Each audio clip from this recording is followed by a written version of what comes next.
Yes, sir! Hi, RB. Hey, Coach. RB, kamusta? Okay lang, Coach. RB, anong karoon naman ka ni Abot? Bakit ngayon ka lang? Bakit ngayon ka lang na-practice, balik practice sa off-campus residences?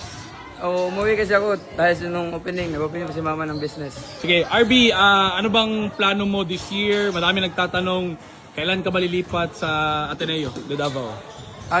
Anytime pwede ako makalipat sa Ateneo. At yung plano ko sa this year is practice lang ng todo. Ayun, no? So, as of now, this year, focus ka lang sa off-campus Opo. juniors. So, RB, anong tingin mo, pinaka-kulang mo, pinaka-weakness mo sa basketball? Ako yung pinaka-weakness ko. Ayun, skills. Yeah, skills. Dagan ba eh? Dagan. So, kailangan mo mas mudagan, mas mo sprint. Tama. Yes, coach. So, RB, unsay tan-aw nimo pinaka-strength? Anong tingin mo pinaka-strength mo sa basketball? Rebound. Rebound, syempre. Yung kuya mo din, yun din yung strength niya. So, RB, syempre, alam naman natin mo pinaka dapat mong gawin para at least mabigyan ng parang mas makahabol lang ng konti kay Bobet, kay Rene. Ako, kung anong dapat kong gawin para makapantay-pantay. Yes. Practice ka ng todo tapos. Di ko man siya mapantay. Iba siya. Yes.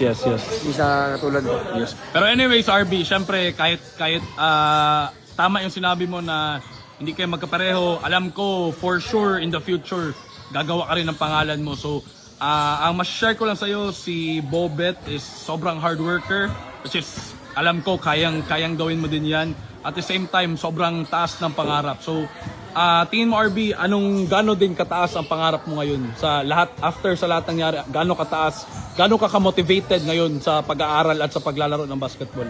Ako nung una yung dito pa si Kuya, motivated ako dahil sa kanya. Tinulungan niya ako mag-practice pero ngayon wala na si Kuya. Mas nag-motivate ako dahil ginawa ko siyang motivated sa aking puso. Ayun, no? So RB, ano bang message mo sa lahat ng supporters mo sa off-campus residences, sa lahat ng tumutulong sa family mo, sa lahat ng tumutulong sa iyo? Anong message mo sa kanila? Maraming salamat po sa lahat ng tumutulong sa akin or sa pamilya ko at sumusuporta sa amin.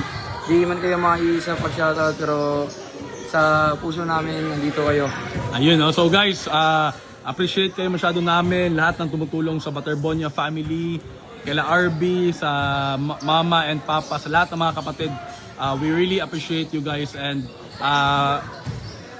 tingnan natin yung journey na naman ni RB sa basketball. Pero as of now, hindi ka pa sa off-campus, di ba? Opo. Off-campus seniors, nasa off-campus juniors ka pa. Masyado ka pang bata. So good luck RB. Good job always. I'm so proud of you. Let's go.